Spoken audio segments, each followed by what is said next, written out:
அரசியல் எச்சரிக்கை.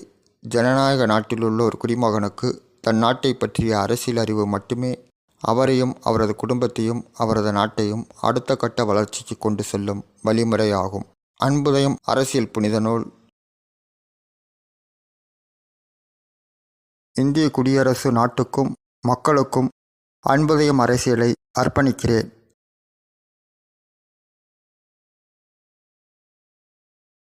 மேன்மேதங்கிய பாரத குடியரசுத் தலைவர் அவர்களுக்கு வணக்கம். அன்புதயம் கட்சியின் நிறுவனர் தலைவர் என்கிற முறையில் மேன்மேதங்கிய பாரத குடியரசுத் தலைவர் அவர்களிடம் இக்கடிதம் மூலம் தொடர்பு கொள்கிறேன். கடந்த 2 ஆண்டு காலமாக தமிழக அரசியல் பல்வேறு சூழல்களால் அரசியல் கட்சிகளின் கொள்கை நிலைகளில், தலைமை நிலைகளில், ஸ்திரத்தன்மை நிலைகளில், தமிழகத்தில் ஆளுங்கட்சி எதிர்க்கட்சி நிலைகளில், அரசியல் போட்டிகளில் தம்மை முன்னிலைப்படுத்திக் கொள்ளும் வேளையில் இவர்களின் அரசியலும் இவர்களின் தோழமை கட்சிகளின் அரசியலுமாக வருகிற தேர்தலை நோக்கி இன்று இவர்கள் நடத்துகிற அரசியலால் தமிழக அரசியல் மிக மோசமாக இருக்கிறது. இதில் தேசிய கட்சியான மத்திய ஆளும் கட்சியான பாஜகவும் தமிழக நிலையை உணர்ந்து செயல்படாமல் அரசியல் நடத்தி கொண்டிருக்கிறது. தமிழகத்தில் தேசிய கட்சி, மாநில கட்சிகளின் பொறுப்பற்ற அரசியல் நடவடிக்கைகளால் வெகுவாக பாதிக்கப்பட்டது தமிழக மக்கள்தான். மாநில சட்டம் ஒழுங்கு தமிழகத்தில் சீராக இருப்பதாக ஆளுகிற தமிழக அரசு சொல்லிக்கொள்ள வேண்டியதுதான். தினம்தோறும் போராட்டம் நடத்துவது, கருப்பு கொடி காட்டுவது என்று எதிர்க்கட்சிகள் வலம் வந்து கொண்டிருப்பது ஒருபுறம், இன்னொரு புறம் சட்டம் ஒழுங்கை சீரழித்து கொண்டு வருகிறது.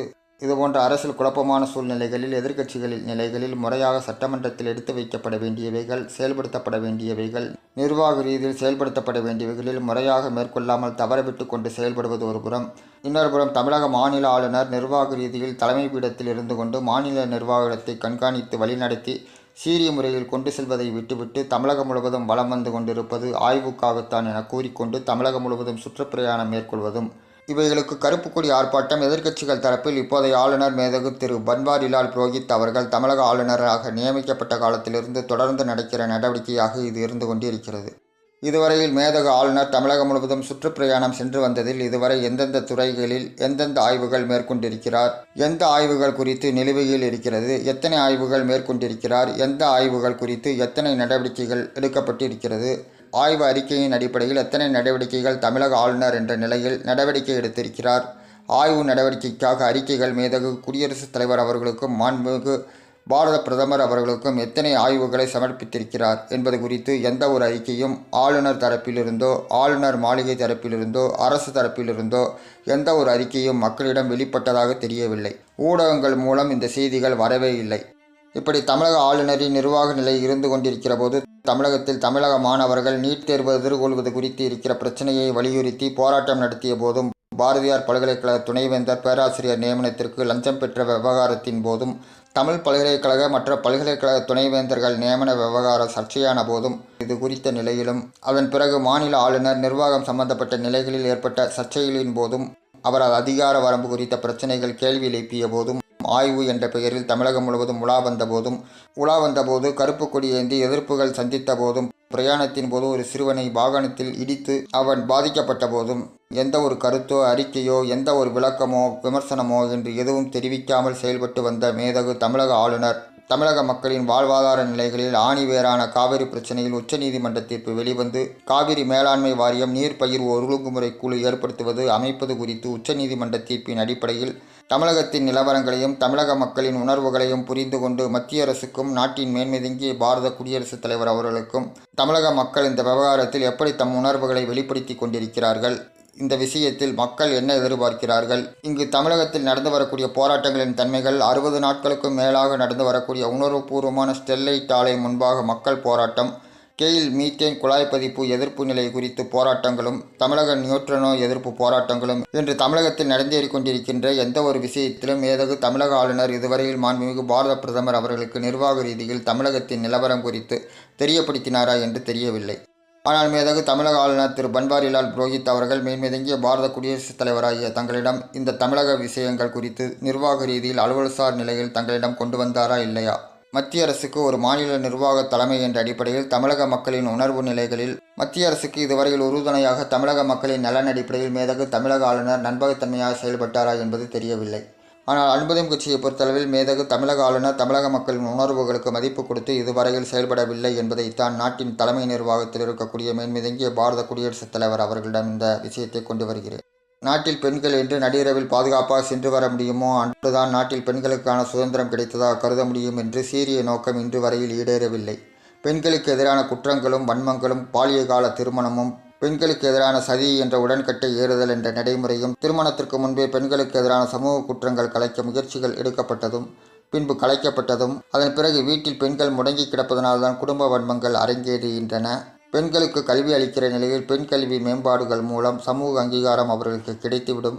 பெண் கல்வி மேம்பாட்டால் பெண்களுக்கு பெண் விடுதலையும் பொருளாதார சுதந்திரமும் கிடைத்துவிடும் என்று எல்லாம் பெண்கள் மேம்பாடு, சமூக மேம்பாடு, பொருளாதார மேம்பாடு என்று எல்லாம் பெண்களுக்கு பாதுகாப்பு அம்சங்கள் என்று பெண்களின் நிலையில் அக்கறை கொண்டோர் தனிநபர் நிலையிலும் சமூக நிலையிலும் அரசியல் விழிப்புணர்வு பிரச்சாரங்களும் ஒரு கட்டத்தில் அரசே பெண்கள் மேம்பாடு, பாதுகாப்பு, குடும்ப மேம்பாட்டுக்கு மட்டுமல்ல சமூக மேம்பாட்டிற்கும் பெண்களின் பங்களிப்பு அவசியம் என்று சுதந்திரத்திற்கு பிறகுமான நம் அரசுகளின் திட்டங்கள் மூலம் செயல்படுத்தி கொண்டு வருகிற காலகட்டத்திலும் குடும்ப உறவுகளில் பெண்களுக்கு ஏற்பட்ட இடர்பாடுகள் குறித்தும் பாதுகாப்பின்மை குறித்தும் அவர்கள் சந்திக்கின்ற வன்மங்கள் குறித்தும் கவலைப்பட்டு சமூக பங்களிப்புக்கு பெண்களுக்கு கொண்டு வருவதற்கான அரசே பங்கெடுத்துக் கொள்கிற இந்த காலகட்டத்திலும் பெண் குழந்தைகள் முதல் முதியோர் வரையில் ஒரு பெண் தன்னை மேம்படுத்திக் கொள்ள தேவையானவற்றை உருவாக்கி கொள்ள அவர்களால் பங்கெடுத்துக் கொள்கிற ஒவ்வொரு காலகட்டத்திலும் அது கல்வி நிறுவனங்கள் என்றாலும் வேலை பார்க்கிற இடங்கள் என்றாலும் அவர்களுக்கு எதிரான வன்மங்களும் சில்மிசங்களும் பாலியல் ரீதியிலான குற்றங்களும் தொந்தரவுகளும் என்று இவற்றை இதுபோன்ற குற்றங்களை தடுக்கக்கூடிய சட்டங்கள் இருந்தும் நடைமுறையில் நாட்டில் நடந்தேறுகின்ற குற்றங்களின் அளவு மட்டும் குறைந்தபாடில்லை.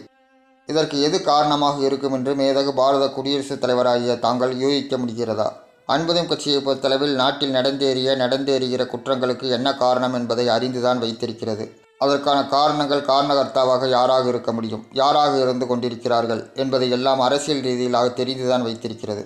ஜனநாயக நாட்டில் ஒரு அரசாக வருகிற போது ஆளுங்கட்சி நிலையில் செயல்படுத்த வேண்டிய திட்டங்கள் நிலைகளில் நாட்டில் எந்த குற்றங்களும் நடந்தேறாமல் இருக்க நடந்தேறிய குற்றங்களுக்கான தன்மை என்று எல்லாமே சட்ட நிலைகளில் இருக்கிற போது நிர்வாக ரீதியில் செயல்பட வேண்டிய நிலையிலும் நடவடிக்கைகள் எடுக்க வேண்டிய நடவடிக்கையிலும் அரசு விரும்பியவைகளை செயல்படுத்த வேண்டிய நிலைகளில் ஆளுங்கட்சிக்கு விருப்பம் இருக்க வேண்டும். இவை இல்லாத நிலையில் மேம்படுத்திய பாரத குடியரசுத் தலைவராகிய தாங்கள் நமது பாரத நாடு சுதந்திரமடைந்து 70 ஆண்டுகள் ஆன நிலையில் ஜம்மு காஷ்மீர், மத்திய பிரதேச மாநிலங்களில் சிறுமிகளுக்கு எதிரான பாலியல் குற்றங்கள் நடந்தேறிய நிலையிலும் அரசு நடவடிக்கை எடுக்காத தன்மையும், மக்கள் நிலையில் ஒரு போராட்டமாக களமிறங்கிய போது அப்போது கூட ஆளுங்கட்சி நடவடிக்கை எடுக்காத தன்மையும், எதிர்க்கட்சிகளால் ஆளுங்கட்சிக்கு அரசியல் ரீதியிலான நெருக்கடி என்ற நிலையில் நடவடிக்கை எடுக்கிற தன்மை குறித்து அப்போதுதான் நடவடிக்கைக்கு பரிசீலிக்கிற தன்மை, இப்படித்தான் இந்திய நாட்டில் மாநில அரசுகளின் நிலை இருக்கிறது. இப்படிப்பட்ட சூழ்நிலைகள் இருந்து கொண்டிருக்கிற போது தமிழகத்திலும் இதுபோன்றதொரு நிலை பல்வேறு காலகட்டங்களில் நடந்தேறியிருக்கிறது. நமது மேன்மைதங்கிய பாரத குடியரசுத் தலைவராகிய தாங்கள் இன்று 18/4/2018 ஜம்மு காஷ்மீர் நிகழ்ச்சியில் சிறுமிகளுக்கு எதிரான பாலியல் குற்றங்கள் குறித்து தாங்கள் உரை நிகழ்த்தியிருக்கிறீர்கள். இதுபோன்ற குற்றங்கள் நாட்டிற்கு அவமானகரமானதாக தாங்கள் இதன் மீது விமர்சனத்தை வைத்திருக்கிறீர்கள். கடந்த சில ஆண்டுகளுக்கு முன்பு ஒரு மாநில ஆளுநராக இருந்த திரு N.T. திவாரி அவர்கள் இதுபோன்றதொரு பாலியல் ரீதியிலான தொடர் குற்றங்கள் ஆளுநர் மாளிகையிலேயே நிகழ்த்தியது குறித்து அன்றைய மத்திய அரசு ஒரு மாநில ஆளுநர் நிலையில் இதுபோன்றதொரு குற்றம் நிகழ்த்தியது நாட்டிற்கு அவமானகரமானது, மத்திய அரசின் கௌரவத்திற்கு எதிரானது, நாட்டின் பண்பாட்டிற்கு மாசு கற்பிக்கக்கூடியது, கலாச்சார சீரழிவுக்கு காரணமானது என்று கருதுகிற நிலை வந்தபோது இந்த செய்தி மக்களிடம் வெளிப்பட்டுவிட்டது என்ற நிலையில் மத்திய அரசு உறுதியான நிலைப்பாட்டில் ஒரு ஆளுங்கட்சியாக நடவடிக்கை எடுத்தது. அரசு பொறுப்பு நிலையில் இருக்கக்கூடிய, மாநில தலைமை பொறுப்பில் இருக்கக்கூடிய, நாட்டின் தலைமை பொறுப்பில் இருக்கக்கூடியவர்களை மத்திய அரசு நியமிக்கிற போது அவர்களது தனிநபர் நடத்தை குறித்த நிலைகளை அறிவதில் கவனம் எடுத்துக்கொள்ள வேண்டிய முழு பொறுப்பும் எடுத்துக்கொள்ளாத நிலையில் மத்திய அரசும் மேன்மதங்கிய பாரத குடியரசுத் தலைவர் அவர்களும் இவர்களை போன்றவர்களை நாட்டின் பிரதான பொறுப்புகளில் நியமித்ததற்காக நாட்டின் நிர்வாகத்திற்கு ஏற்பட்ட இழுக்காக, கரையாக, அந்த பதவிக்கு ஏற்பட்ட கரையாக ஒட்டுமொத்த நாட்டின் மீது கரை ஏற்படுத்துவதற்கு தாங்கள் நியமித்தவர் என்ற நிலையில் தாங்கள் காரணமாக இல்லை என்றாலும் அவர்கள் தம் நடத்தைகளால் நடந்து கொண்ட இழிநிலைகளில் தாங்கள் அவர்கள் மீது பொறுப்பு நிலைகளில் நடவடிக்கை எடுக்க வேண்டியவர்களாக அவர்கள் உட்பட்டிருக்கிறார்கள் என்பதை அன்புதம் கட்சி இந்த இடத்தில் சுட்டிக்காட்ட விரும்புகிறது. இந்த விஷயத்தில் பொறுப்பு நிலைகளில் நியமன பதவிகளில் தாங்கள் அவர்களை நியமித்தவர் என்ற அடிப்படையில் அவர்கள் மீது நடவடிக்கை எடுப்பதில் எவ்விதத்திலும் தளர்வு கடைபிடித்துவிடக்கூடாது என்பதுதான் மேன்மதங்கிய பாரத குடியரசுத் தலைவர் பதவியின் மாண்பாக இருக்க முடியும் என்பதாக அன்புதம் கட்சி கருதுகிறது. ஒரு மருத்துவக் கல்லூரி மாணவி வாகனத்திலேயே பாலியல் ரீதியிலான பலாத்கார வன்முறை கொடுமைக்கு ஆளான விவகாரம் பாரத நாட்டின் தலைநகரான டில்லியிலேயே நடைபெற்றது. இதுபோன்ற அந்தந்த காலகட்டங்களில் பெண்களுக்கு எதிரான குற்றங்கள் குற்றவியல் சட்டத்தின் பிரிவுகளில் துணை பிரிவுகளின் நிலைகளிலேயே குற்றங்களை வரையறை செய்வதிலும் தண்டனை அளவீட்டில் அதிகபட்சமான சட்டத்தின் பிரிவுகளிலேயே அந்த பிரிவுகளில் வலு சேர்க்கிற விதத்திலும் குற்றம் தண்டிக்கப்படக்கூடிய நிலையில் எல்லாமே குற்றவியல் சட்டத்தின் பிரிவுகளின் நிலையில் கொண்டுவரப்பட வேண்டியவைகளாக சேர்க்கப்பட வேண்டியவைகளாக சட்டத்தை வலுப்படுத்துகிற தன்மையில் மத்திய அரசு கவனம் எடுத்துக்கொள்ள வேண்டும் என்று அன்பதம் கட்சி விரும்புகிறது. ஆனால் மத்திய அரசு புதிய புதிய சட்டங்களை இயற்றுவதிலும் சிறப்பு சட்டங்களை இயற்றுவதிலும் மத ரீதியாக பாலின ரீதியாக சாதி பட்டியல்கள் அடிப்படையிலும் என்று சட்டத்தின் எண்ணிக்கையை பெருக்கிக் கொண்டு வருகிறது. சிறப்பு சட்டங்கள் மூலம் குற்றத்தின் குற்றவாளிகள் தண்டிக்கப்பட வேண்டும். சம்பந்தப்பட்ட சிறப்பு பிரிவுகளில் இருக்கக்கூடியவர்களுக்கு சட்டத்தின் அடிப்படையில் பாதுகாப்பு உறுதிப்படுத்துவதற்காக என்று அரசு சம்பந்தப்பட்டவர்களுக்கு நியாயம் கிடைக்க வேண்டும் என்ற அடிப்படையில் கவனம் எடுத்துக்கொண்டு மத்திய அரசு சட்டத்தை இயற்றிக் கொண்டிருக்கிறது. சம்பந்தப்பட்ட சிறப்பு பிரிவை சார்ந்தவர்களும் நம்மை பாதுகாப்பதற்கு என்று நம்மீது நடந்தேறிய குற்றங்களுக்கு எதிராக சிறப்பு பிரிவுகளில் அரசு கவனம் எடுத்துக்கொண்டு சட்டம் இயற்றினால்தான் நமக்கு பாதுகாப்பு என்று கருதி சிறப்பு சட்டங்கள் இயற்ற மத்திய அரசு கவனத்திற்கு மக்கள் கொண்டு வருகிறார்கள். இதற்காக போராட்டங்கள் மூலம் மக்கள் அரசுக்கு கொண்டு செல்ல வேண்டும் என்று விரும்புகிறார்கள். நாட்டின் அரசோ மக்களோ உண்மை நிலைகளை நடைமுறையில் புரிந்து கொள்வதில்லை. இதுபோன்ற சிறப்பு சட்டங்களால் தான் நமக்கு பாதுகாப்பு என்று கருதுபவர்கள் நடைமுறையில் தமக்கு எதிராக சம்பந்தப்பட்ட குற்றவாளிகளால் நமக்கே எதிராக கொண்டு சென்று தப்பித்துவிடக்கூடிய நடைமுறை சிக்கலை உருவாக்கி கொண்டுள்ளது என்பதை புரிந்து கொள்ளாமல் மத்திய அரசு சிறப்பு சட்டங்களை இயற்றுவதும் சிறப்பு பிரிவில் சட்டம் இயற்ற மக்கள் கோரிக்கை வைப்பதும் நமக்கு எதிரான ஒரு நடைமுறையை குற்றவாளி நடைமுறையில் கையாண்டு தப்பித்து விடுவதற்கான வழிவகைகளை வாய்ப்பை இந்த சிறப்பு சட்டங்கள் நம்மையும் அறியாமல் நமக்குரிய சட்ட பாதுகாப்பில் வலுத்தன்மைக்கு உறுதித்தன்மை இல்லாத நிலையில் இருந்து கொண்டிருப்பதை அன்பதம் கட்சி நன்கு புரிந்திருக்கிறது. நடைமுறையில் இதுபோன்ற சட்டங்கள் மூலம் சம்பந்தப்பட்டவர்கள் சட்ட ரீதியிலான தீர்வு சம்பந்தப்பட்ட சிறப்பு பிரிவை சார்ந்தவர்களுக்கு சட்டத்திற்கு எதிரான சிக்கல்கள் சந்திப்பதற்கு காரணமாக இருக்கிறது என்பதை அன்பதம் கட்சி உணர்ந்து புரிந்து கொண்டு செயல்படுவதனால்தான் அரசியல் ரீதியிலான தீர்வு சம்பந்தப்பட்ட மக்களுக்கு கிடைக்க வேண்டுமென்றால் சட்ட ரீதியாக சம்பந்தப்பட்டவர்களுக்கு கிடைக்க வேண்டிய நீதி அவர்களுக்கு எதிராக திரும்பாத முட்டுக்கட்டை இடாத சட்ட நிலையில் திருத்தங்களும் சேர்ப்பு இணைப்பு துணை பிரிவு நிலைகளில் சட்டத்தின் பிரதான பிரிவுகளில் அந்தந்த குற்றத்தின் நிலையில் குற்றத்தை வரையறைப்படுத்தக்கூடிய நிலையில் உறுதிப்படுத்தக்கூடிய நிலையில் அடிப்படை கூறுகள் இன்றியமையாத கூறுகள் நிலையில் மூலங்களின் அடிப்படையில் குற்றத்தை தீர்மானித்தல் வரையறைப்படுத்துதல் ஆதாரங்களில் உறுதிப்படுத்துதல் என்று குற்றத்தன்மைகளின் நிலைகளில் ஆராய்கிற தன்மைகளில் என்று எல்லாமே சம்பந்தப்பட்ட பிரிவுகளின் நிலைகளில் ஒரு விரிவான வலுவான தீர்மானத்திற்கு வரக்கூடிய தன்மைகளில் உறுதிப்படுத்த வேண்டிய நிலைகளில் தேவைக்கான அம்சங்களில்தான் அரசும் மக்களும் சட்டத்தின் பிரிவுகளின் நிலைகளில் குற்றவாளிகள் தப்பிப்போகாமல் பாதிக்கப்பட்டவர்களுக்கான நியாயம் சட்டத்தின் அடிப்படையில் உறுதிப்படுத்த வேண்டிய விஷயமாக அன்பதம் கட்சி கருதுகிறது. இதுபோன்ற விஷயங்களில் மத்திய அரசு சரியாக செயல்படவில்லை என்றும் சட்டம் இயற்றுவதில் தன் புரிதல் நிலையில் ஒரு தெளிவு நிலையிலிருந்து இதுவரையில் சிறப்பு சட்ட நிலைகளில் தன்மையில் குற்றத்தன்மைகளின் அடிப்படையில் குற்ற நிலைகளில் இருக்கக்கூடிய சட்டப்பிரிவுகளில் வலு சேர்க்கிற விஷயத்தில் இதுவரையில் மத்திய அரசு கவனம் செலுத்தியதாக தெரியவில்லை.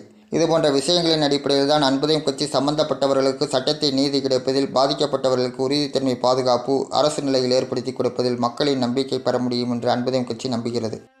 இப்போது கடந்த வாரத்தில் தமிழகத்தில் ஒரு மோசமான நிகழ்வு வெட்கக்கேடான விஷயம் நடந்திருக்கிறது. தமிழகத்தில் விருதுநகர் மாவட்டம் அருப்புக்கோட்டை தேவாங்கர் கல்லூரியில் ஒரு கணித பேராசிரியை நிர்மலா தேவி என்கிற பெண்மணி மதுரை பல்கலைக்கழக மாணவிகள் சிலருக்கு தேர்வு நிலையில் சலுகை பெற்றுத் தருவதாகவும் அத்துடன் பணம் பெற்றுத் தருவதாகவும் சில மாணவிகளை தேர்வு செய்து அவரிடம் பாலியல் ரீதியிலான தொடர்புக்கு ஈடுபடுத்த தவறான பாதைக்கு கொண்டு செல்ல மாணவிகளிடம் இந்த பேராசிரியை நடத்திய அலைபேசி உரையாடல் தமிழகத்தில் மிகுந்த சர்ச்சையாக்கி இருக்கிறது.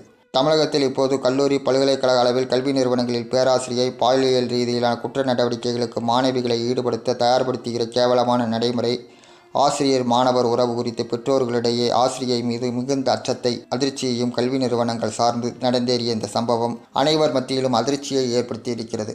பேராசிரியையின் உரையாடல் பெற்று சமூக வலைத்தளங்களில் பரவியதும் மீடியாக்களில் சம்பந்தப்பட்ட பேராசிரியை அளித்த விளக்கமும் அடுத்தடுத்து இந்த செய்தியின் தாக்கம் சம்பந்தப்பட்ட மாணவிகளுக்கும் பொதுமக்களுக்கு ஏற்படுத்திய கொந்தளிப்பு அதன் எதிரொலி ஒரு கட்டத்தில் இந்த விவகாரத்தில் பேராசிரியரின் தொடர்பில் தமிழக ஆளுநர் திரு பன்வாரிலால் புரோஹித் அவர்கள் குறித்து இடம்பெற்றிருக்கிற தகவலாக வெளிவந்திருக்கிறது.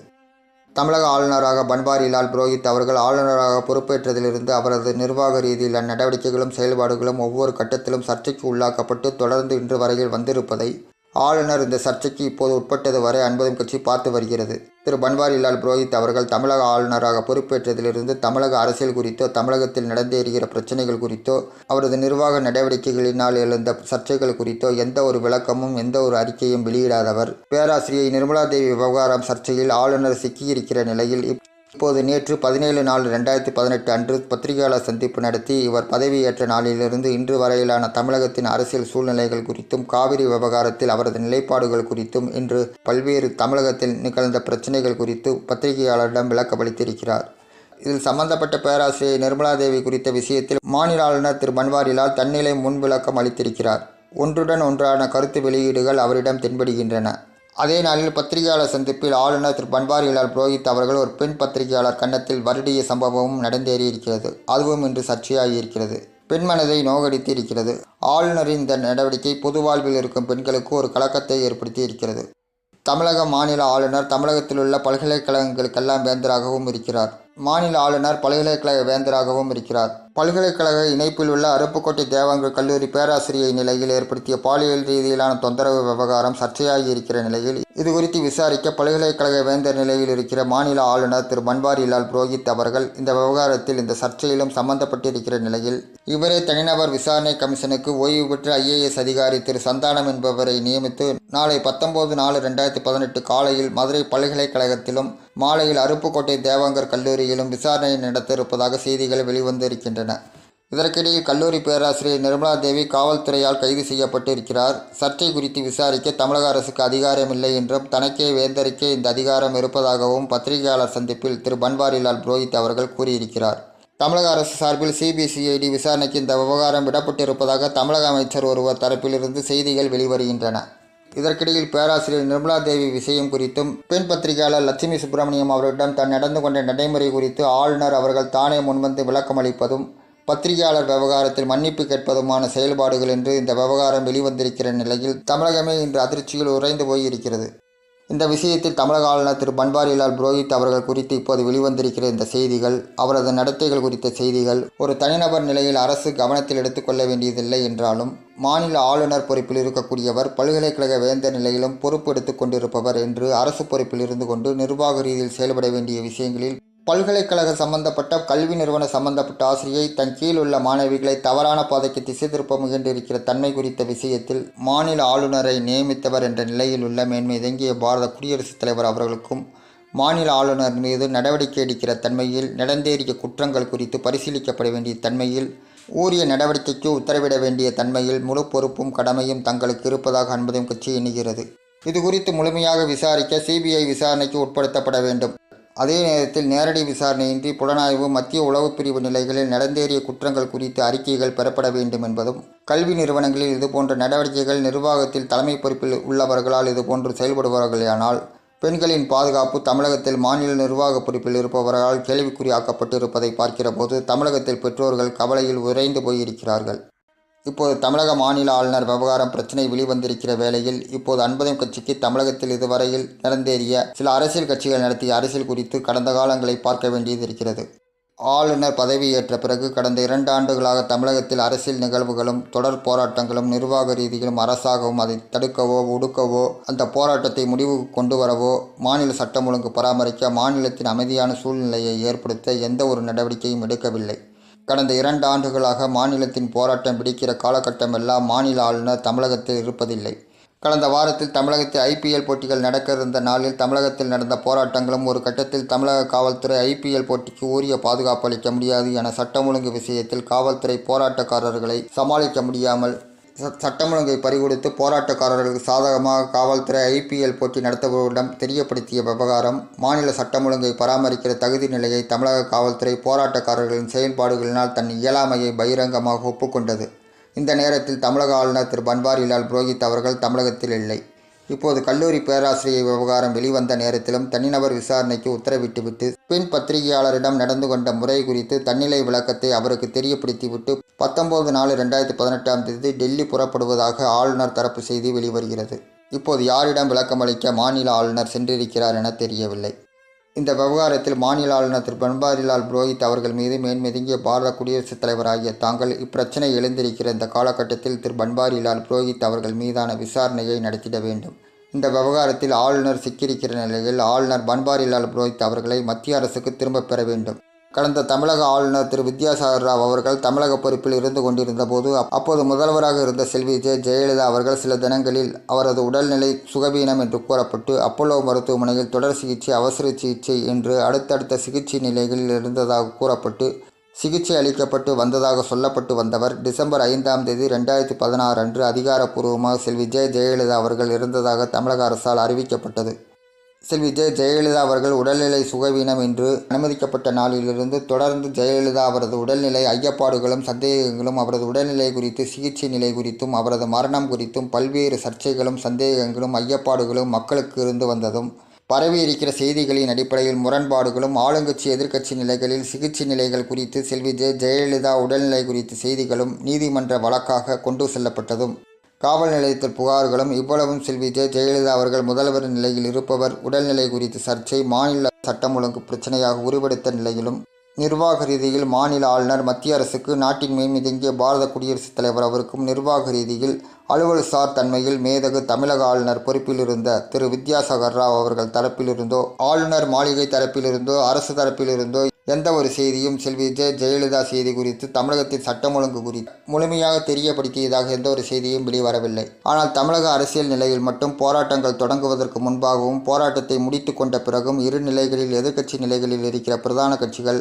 மாநில ஆளுநரை சந்திக்கிற நிகழ்வுகள் இப்போதும் தொடர்ந்து வருவதை பார்க்கிற போது, கடந்த கால தமிழக அரசியலில் ஆளுநரின் பங்களிப்பும், தமிழக அரசியல் நிலவரங்களில் தமிழகத்தின் மாநில சட்டம் ஒழுங்கு நிலைகளில் அமைதியான சூழ்நிலைகளை கெடுத்து வந்த நிலவரங்கள், அதன் பின்னணியில் இன்று தமிழகத்தில் இப்போது எழுந்திருக்கிற பிரச்சனைகளின் அடிப்படையில் தொடர்ந்ததொரு நீண்டகால இது போன்றதொரு நிலைகளில் இருந்து வந்ததற்கு இது போன்றதொரு ஒவ்வொரு காலகட்டத்திலும் உருவான சம்பவங்கள் காரணமாக இருந்து கொண்டுதான் தமிழகத்தின் சட்டம் ஒழுங்கு எதிர்க்கட்சிகளின் நிலைகளில் கட்சிகள் போராட்டங்கள் மூலம் சட்டம் ஒழுங்கை சீரழித்து வந்ததும், ஆளுங்கட்சி அரசாக இருக்கிற நிலைகளில் இவைகளை வேடிக்கை பார்த்து கொண்டிருக்கிற நிலையில் மாநில ஆளுநர், மாநிலத்தில் உள்ள விவரங்கள், அரசியல் சூழ்நிலைகள், மாநிலத்தில் உருவாகிற சட்டம் ஒழுங்கு சீர்கேடுகள் சட்டம் ஒழுங்கு பிரச்சனையாக கருதி மத்திய அரசுக்கு நாட்டின் மேன்மிதங்கிய பாரத குடியரசுத் தலைவரான தங்களுக்கு தமிழக ஆளுங்கட்சி, எதிர்க்கட்சி, மாநில ஆளுநர் என்ற இந்த மூவருக்குமான நிலைகளில் ஏதோ ஒரு தொடர்பு நிலைகளில் தாக்கத்தை தமிழகத்தில் ஒவ்வொரு காலகட்டத்திலும் சந்திப்பதற்கு காரணமாக இருந்திருக்கிறது.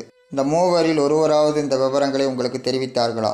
இப்போது அருப்புக்கோட்டை தேவாங்கர் கல்லூரி பேராசிரியை நிர்மலா தேவி விவகாரத்தில் தமிழக மாநில ஆளுநர் திரு பன்வாரிலால் புரோஹித் அவர்கள் குறித்த பெயரும் இப்போது தொடர்பு நிலைகளில் செய்தியாக வந்து கொண்டிருக்கிற நிலையில், இது குறித்த விஷயத்தில் பேராசிரியை நிர்மலா தேவி விவகாரத்தில் தனிநபர் விசாரணைக்கு மாநில ஆளுநரை உத்தரவிட்டு சம்பந்தப்பட்ட புகாரில் அவரும் ஆட்பட்ட தன்மையில் இருப்பதாக செய்திகள் இருக்கிற போது, அந்த ஒரு நபர் விசாரணை சரியாக இருக்கும் என்று அன்புதம் கட்சி கருதவில்லை.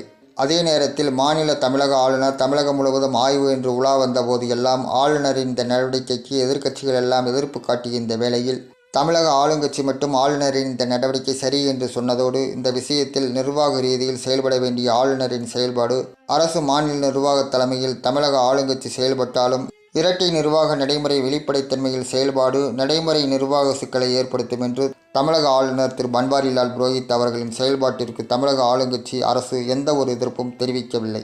இப்படிப்பட்ட நிலை இருந்து கொண்டிருக்கிற போது மாநில ஆளுநர் தரப்பிலிருந்து பேராசிரியர் நிர்மலா தேவி விவகாரத்தை விசாரிக்க தமிழக அரசுக்கு அதிகாரம் இல்லை என்று வெளிப்படையாக திரு பன்வாரிலால் புரோஹித் அவர்கள் சொல்லியிருக்கிற நிலையில், தமிழக அரசு இந்த விவகாரம் குறித்து விசாரிக்க சிபிசிஐடி விசாரணைக்கு உத்தரவிடப்படுவதாக தமிழக அரசு சார்பில் ஒரு அறிவிப்பு வெளிவந்திருக்கிறது. தமிழக அரசு விசாரிக்க இந்த விவகாரத்தில் அதிகாரம் இல்லை என்று மேதகு ஆளுநர் சொல்லியிருக்கிற நிலையில், சிபிசிஐடி விசாரணைக்கு தமிழக அரசு அறிவிப்பு வெளியிட்டிருக்கிற நிலையில், மாநில ஆளுநரே சம்பந்தப்பட்ட விவகாரத்தில் தொடர்புள்ளவராக இருக்கிற நிலையில் சிபிசிஐடியின் விசாரணை சரியாக இருக்கும் என்று அன்புதம் கட்சி கருதவில்லை. அதனால் இந்த விஷயத்தை பேராசிரியர் நிர்மலா தேவி விவகாரத்தில் சிபிஐ விசாரணை செய்ய மத்திய அரசு உத்தரவிட வேண்டும். மத்திய அரசின் கட்டுப்பாட்டில் உள்ள சிபிஐ விசாரணையில் சம்பந்தப்பட்ட மாநில அரசின் தலையீடு, சிபிஐ விசாரணையில் எந்த குறுக்கீடும் செய்ய முடியாத நிலையில் பேராசிரியர் நிர்மலா தேவி மாணவிகளை பாலியல் ரீதியிலான செயல்பாடுகளுக்கு பயன்படுத்தி கொள்ள மாணவிகளுக்கு தவறான பாதைக்கு வழிகாட்டுதல்கள் செய்ய முயற்சித்த விவகாரமும், இதில் மாநில ஆளுநரின் பெயரும் இந்த பேராசிரியர் விவகாரத்தில் தொடர்புடையதாக வெளிவந்த செய்தியும், இது இந்த செய்தி நிலையில் மட்டும் இருக்கிறதா அல்லது ஒரு சங்கிலி தொடராக இதுபோன்ற விஷயத்தில் இதற்கு முன்பாக இதுபோன்ற பிரச்சனைகள் நடந்தேறிய மாணவிகள் பலர் பாதிக்கப்பட்டிருக்கிறார்களா? ஆளுநரின் பெயர் இந்த விவகாரத்தில் அடிபடுவதற்கு என்ன காரணம்? இதில் பிரதான கட்சிகளின் பங்களிப்பு வேறு ஏதாவது இருக்கிறதா? ஒரு அரசு பொறுப்பில், நியமன பொறுப்பில் மக்களின் நம்பிக்கையை பெற வேண்டிய நிலையில் இருப்பவர்கள் பெண்கள் நலன், மேம்பாடு, பாதுகாப்பு, முன்னேற்றம் என்று அரசு கொள்கைகளுக்கு முரணாக அதிகார பொறுப்பில் இருந்து கொண்டு சமூகத்தை சீரழிப்பவர்களை மத்திய அரசு சிபிஐ விசாரணை மூலம் பேராசிரியர் நிர்மலா தேவியிடம் தொடர்புடையவர்களை விசாரிக்கிற போதுதான் இந்த விசாரணையில் முழுத்தன்மையில் சரியாக இருக்கும் என்று அன்புதயம் கட்சி கருதுகிறது. சமூகத்தில் ஒரு அரசின் பாதுகாப்பாக நிர்வாகத்துறை மூலம் செயல்படுபவர்கள் நிலையில் ஏற்பட்ட இந்த களங்கத்திற்கு மாநில ஆளுநர் திரு பன்வாரிலால் புரோஹித் அவர்களே முழு பொறுப்பேற்று பதவி விலக வேண்டும் அல்லது மத்திய அரசே இவரை விடுவிக்க வேண்டும். ஆசிரியர் மாணவர் உறவு நிலையில், ஆசிரியை மாணவி உறவு நிலைகளில் கல்வியின் புனிதத்துவம் பாதுகாக்கப்பட வேண்டும். இதை உறுதிப்படுத்த வேண்டியது மத்திய மனிதவள அமைச்சகம்தான். இதுபோன்ற மோசமான நிகழ்வுகள் கல்வி நிலையங்களில் உருவாகிய துர்பாகிய நிலை உருவாவதற்கு ஒவ்வொரு காலகட்டத்திலும் அரசு கடுமையாக தண்டனை சட்டங்களை அமல்படுத்த தயங்கியதும் உறுதிப்படுத்துவதில் விட்டு கொடுத்ததும் இதுபோன்ற செயல்பாடுகளில் ஈடுபடும் குற்றவாளிகளுக்கு சட்டத்தின் மீது ஒரு அச்சமும் இல்லாமல் போனதுதான் காரணமாக இருக்கிறது. குற்றம் நிகழ்ந்துவிட்ட நிலையிலேயே அரசு நம்பகத்தன்மையோடு அரசு ஊரிய விசாரணை நடத்தி அடுத்தடுத்து தொடர் நடவடிக்கைகள் மூலம் சட்டத்தின் மூலம் நீதியை பாதிக்கப்பட்டவர்களுக்கு பெற்றுத்தருவதில் முனைப்பு காட்டுகிற நடவடிக்கைகளில் களமிறங்கினால்தான் குற்றவாளிகளுக்கு அரசின் மீது அச்சமுணர்வும் சட்டத்தின் மீது பயமும் உருவாகும். அப்படி உருவானாலே யாரும் பாதிக்கப்பட மாட்டார்கள். இந்த நிலை உருவாவதற்கு அரசுதான் தன் பொறுப்பு நிலையில் ஜனநாயக நாட்டில் ஆளுங்கட்சி நிலையில் தன் கடமையை செய்கிற போதுதான் இந்த நிலை உருவாக வாய்ப்பு இருக்கிறது. இப்போது தமிழக ஆளுநர் விவகாரத்தில் தொடர்புடையவர்கள் அனைவரும் சிபிஐ விசாரணை மூலம் கண்டறியப்பட்டு தண்டிக்கப்பட வேண்டும். கள ஆய்வு என்று தமிழகம் முழுவதும் உலா வந்து கொண்டிருந்த தமிழக ஆளுநரின் நடவடிக்கை தன்மை குறித்து முழுமையாக விசாரணைக்கு சிபிஐ மூலம் உட்படுத்தப்பட வேண்டும். அப்படி உட்படுத்துகிற போதுதான் முழு குற்றத்தன்மைகள் வெளிப்பட்டு உண்மை நிலை வெளியாகும். இப்போது பெண்கள் சமூக பங்களிப்புக்கு வருவதற்காக தம்மை கல்வி நிலைகளில் மேம்படுத்தி கொள்ள வேண்டும் என்று முனைந்து கொண்டிருக்கின்ற அதே காலகட்டத்தில் அவர்களின் பெற்றோர்களும் உறுதுணையாக இருப்பதும், சில பெற்றோர்கள் சமூக சவால்களை எதிர்கொள்வது கடினம் என்று எண்ணிக்கொண்டு இருப்பவர்களை இதுபோன்றதொரு சம்பவங்கள் அரசு நிர்வாக பொறுப்பில் இருப்பவர்களாலேயே ஏற்படுத்தப்படுகின்ற இதுபோன்ற அவல நிலைகளை கண்டு பெண்கள் சமூக பங்களிப்புக்கு வராமல் ஆரம்பகட்ட ஆயத்த நிலைகளில் களமிறங்காமல் முடங்கி போவதற்கு இதுபோன்ற விஷயங்கள் காரணமாக உருவாகலாம். ஆனால் அவைகளின் மீது அரசு உரிய நடவடிக்கை எடுக்கிற போது இதுபோன்ற சவால்களை எதிர்கொள்ள ஜனநாயக நாட்டில் ஆளுங்கட்சி அரசும் உறுதுணையாக இருக்கிறது என்ற நம்பிக்கை ஒன்றுதான் பெண்களின் முன்னேற்றகரமான நிலைகளுக்கு அடித்தளமாக இருக்க முடியும் என்பதை மேன்மிதங்கிய பாரத குடியரசுத் தலைவர் அவர்களிடம் அன்புதயம் கட்சியின் சார்பாக பெண்களின் நலன், மேம்பாடு, பாதுகாப்பு அடங்கியிருக்கிற இந்த விஷயத்தில் நான் தங்கள் முன் வைக்கிற முன்வைப்புகளின் அடிப்படையில் நடவடிக்கை எடுக்க வேண்டும் என்று அன்புடன் கேட்டுக்கொள்கிறேன். உணர்வுகளை பகிர்ந்து கொண்டு விடைபெறுகிறேன். தங்கள் அன்புள்ள எம். சுபாஷ் பாபு. 18/4/2018.